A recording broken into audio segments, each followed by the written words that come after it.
سے محروم نہ رہ جائیں، چونکہ اگر ہم نے بڑی کمائی کر لی لیکن یہ اولاد لٹ گئی تو اصل ثمرہ تو ہمارا برباد ہو گیا۔ اس لیے ہمیں بہت ساری توجہ دینے کی ضرورت ہے، اور یہ 3 چیزیں اپنی اولاد کو سکھا کر جائیں۔ اور حضور نے ان 2 چیزوں کی ضمانت دی، قرآن اور اہل بیت۔ اگر ان دونوں کے دامن سے جڑے رہو گے، حضور نے ضمانت دی ہے تم کبھی بھی گمراہ نہیں ہوگے۔ یہ دوسرا حضور نے بتایا کہ ان دونوں کو تھام لو گے کہ تم کبھی بھی گمراہ نہیں ہو سکتے۔ تو کہا قرآن جب کافی ہے تو پھر اہل بیت کو تھامنے کی، ان کے دامن سے لپٹنے کی ضرورت کیا تھی؟ حضرت جنید بغدادی علیہ رحمہ نے اپنے ایک مرید کو صندوق دیا، کہا بیٹا اس کو لے جاؤ اور دریائے دجلہ میں پھینکاؤ، اور سنو اس کو کھول کر نہیں دیکھنا اس میں کیا ہے۔ کامل مرید وہی ہوتا ہے جو شیخ کے راز کی حفاظت کرے۔ مرید نے صندوق سر پہ اٹھایا اور دریا دجلہ کے کنارے پہنچ گیا۔ اس نے جب صندوق پھینکا تو کیا منظر دیکھا کہ پانی نے راہیں کشادہ کر دی اور ادب سے اس صندوق کو اپنی آغوش میں لیا۔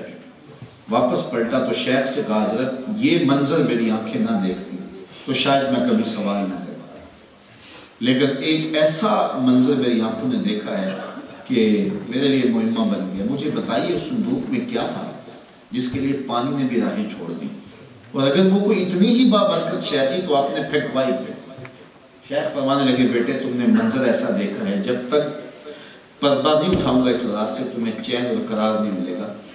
میں نے تصوف کے رموز و غوامض اور اسرار پر ایک کتاب لکھی تھی 12 سال کی محنت سے، پھر 12 سال اس کی نوک بلک سنوارتا رہا کہ اس کا کوئی جملہ شریعت کے مزاج سے ہٹ کرنا، پھر 12 سال سوچتا رہا یہ کتاب لوگوں تک پہنچاؤں کہ نہ پہنچاؤں۔ آج 36 سال گزرنے کے بعد میں نے فیصلہ کیا ہے قرآن کے ہوتے ہوئے لوگوں کو جنید کی کسی کتاب کی ضرورت نہیں، یہ تم میری 36 سال کی کمائی پھینک کے آئے ہو۔ تو کتاب اتنی کافی ہے، اتنی وافی ہے، تو پھر کیا ضرورت تھی کہ اہل بیت کے دامن کو بھی تھاما جائے؟ تو صاحبو ایک ہوتی ہے تھیوری، ایک ہوتا ہے اس کا پریکٹیکل۔ اگر اسلام کی تھیوری دیکھنی ہے تو قرآن موجود ہے، اگر پریکٹیکل دیکھنا ہے تو اہل بیت کی قربانیاں کربلا کے اندر دیکھی جا سکتی ہیں۔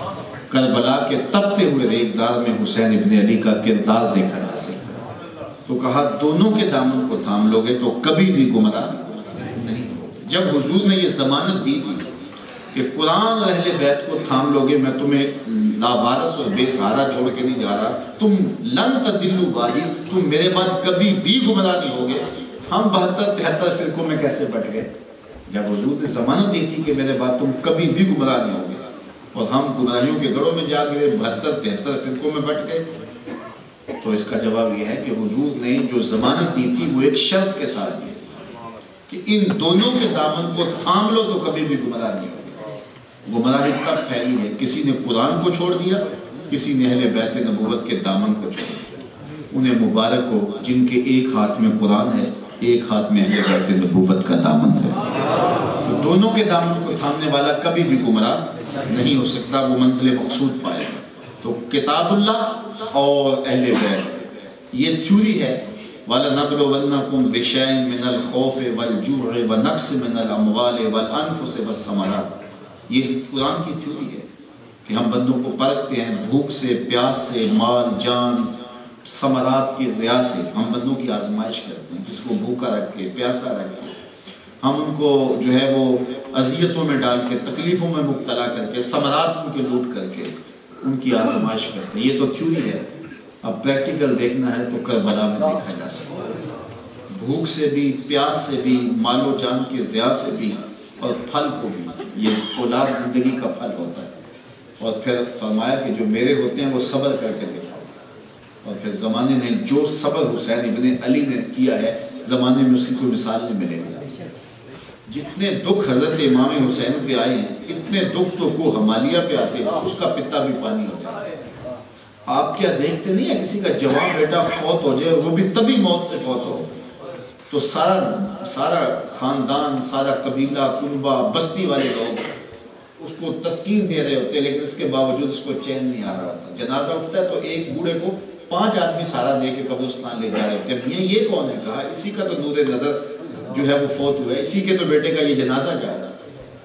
تبھی موت سے بیٹا چلا جائے تو بوڑھے باپ کو جو ہے وہ سارا محلہ ساری بستی تسکین دینے والی ہوتی ہے، لیکن پھر بھی اس کو ٹھنڈ نہیں پڑتی، تو میں پھر سلام نہ کروں حسین ابن علی کو کہ جو جوان بیٹے کی لاش کو کندھوں پہ اٹھا کے خیموں تک لاتا ہے اور صبر کے دامن کو پھر بھی نہیں چھوڑتے، 6 ماہ کے بچے کو ہاتھوں پر تڑپ کے ٹھنڈا ہوتا ہوا دیکھتا ہے اور پھر بھی حسین ابن علی کے لبوں پہ شکایت کے لفظ نہیں آتے۔ کبھی جوان بھتیجے کی لاش اٹھا کے لاتا ہے، کبھی بھانجوں کی لاش اٹھا کے لاتا ہے، 71 لاشوں کو اٹھا کر کے لانا خیموں تک یہ تماشا لب بام نہیں ہے۔ اور پھر اتنے دکھ سہنے کے باوجود تو کمر سیدھی نہیں ہوتی، لیکن جب گھوڑے پہ سوار ہونے لگے تو آواز آ رہی ہے یہ کون ذی وقار ہے، بلا کا شاہ سوار ہے، لباس ہے پھٹا ہوا غبار سے اٹا ہوا، تمام جسم نازنی چھدا ہوا کٹا ہوا، پھر بھی ہے ڈٹا ہوا، یہ نبی کا نور عین ہے، یہ بال یقین حسین ہے، یہ جرأت ہے حسین ابن علی۔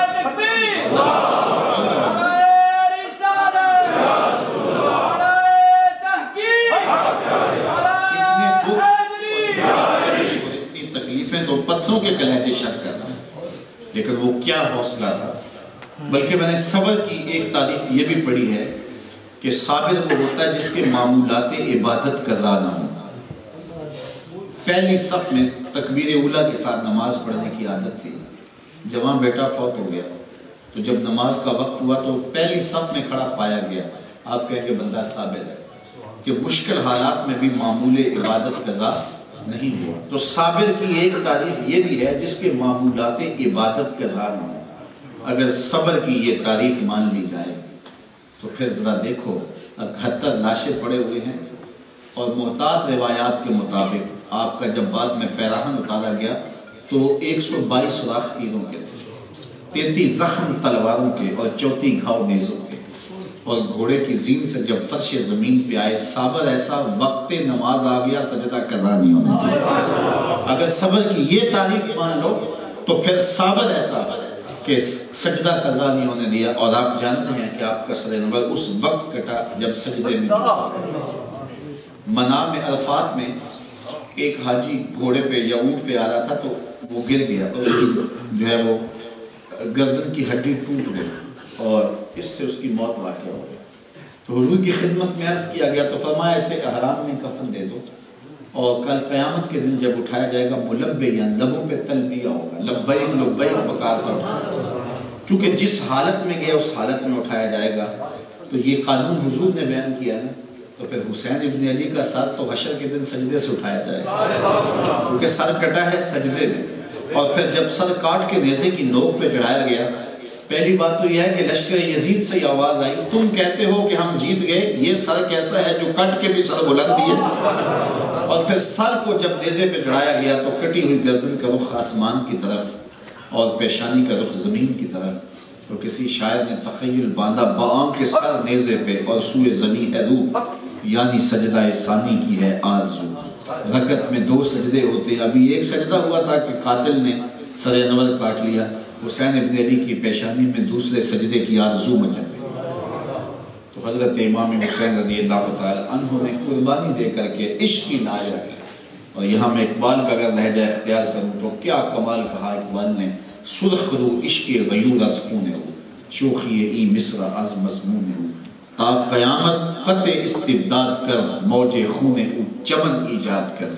اقبال کہتا ہے کہ عشق غیور کے چہرے پہ جو بانک بند ہے اور سرخیاں ہیں، یہ حسین ابن علی کے خون کا صدقہ ہے۔ قیامت تک یہ بات ذہن میں رکھی، قیامت تک ظلم اور جبر کے خلاف جو بھی کھڑا ہوگا حرارت خون حسین سے رہے گا۔ مہاتما گاندھی نے جب برطانوی سامراج کو للکارا تو اس نے اپنے لوگوں کو اکٹھا کیا اور کہا کہ تم کہو گے کہ ایک مٹھی بھر جماعت اتنی بڑی سلطنت سے ٹکر لے رہی ہے جس کی حدود میں سورج طلوع بھی ہوتا ہے اور غروب بھی ہوتا ہے، یہ زمینی حقائق سے چشم پوشی ہے اور دیوار کے ساتھ سر پھوڑنے کے مترادف ہے، لیکن اس کے باوجود میں ان ساری چیزوں کو سمجھتے ہوئے میں برطانوی سامراج کے خلاف کھڑا ہوں۔ کیوں؟ اس لیے کہ میرے سامنے حسین ابن علی کا کردار موجود۔ تو ظلم کے خلاف، جبر کے خلاف، ناانصافی کے خلاف جہاں بھی جو بھی کھڑا ہوگا حرارت خون حسین سے۔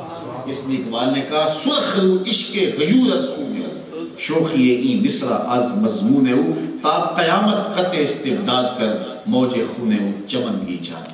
ان کے خون نے ایک چمن ایجاد کر دیا اور قیامت تک کے لیے دیکھیے کربلا کے میدان کے اندر جو منظر نامہ تھا وہ یہ تھا نا کہ حضرت امام حسین کا خاندان کٹ گیا اور ان کی گردنیں ان کے ساتھ نیزوں کی نوک پہ چڑھا دیے گئے اور لاشوں کو گھوڑوں سے رون دیا گیا اور یزیدی لشکر میں فتح کے نعرے بجنے لگے.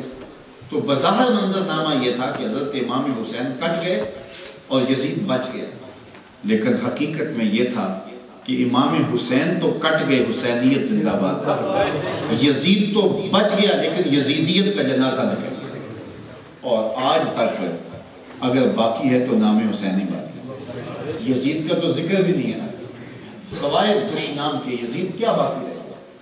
میں اگر ڈھونڈنے نکلوں تو مجھے اس چھوٹی سی مجلس میں کتنے لوگ مل جائیں گے جن کا نام حسین ابن علی کے نام پہ ہوگا، کتنے لوگ مل جائیں گے کہ جن کا نام علی اصغر کے نام پہ ہوگا، علی اکبر کے نام پہ ہوگا، عباس کے نام پہ ہوگا، اون محمد کے نام پہ ہوگا.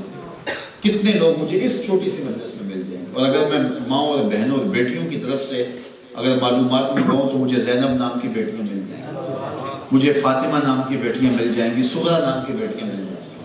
تو یہ اس چھوٹی سی مجلس میں، اور اگر میں ڈھونڈنے نکلوں تو مجھے سارے زمانے میں شمر نام کا شخص نہیں ملے گا، مجھے خولد نام کا شخص نہیں ملے گا، مجھے ابن زیاد نام کا شخص نہیں ملے گا، مجھے یزید نام کا شخص نہیں ملے گا. پھر جیتا کون؟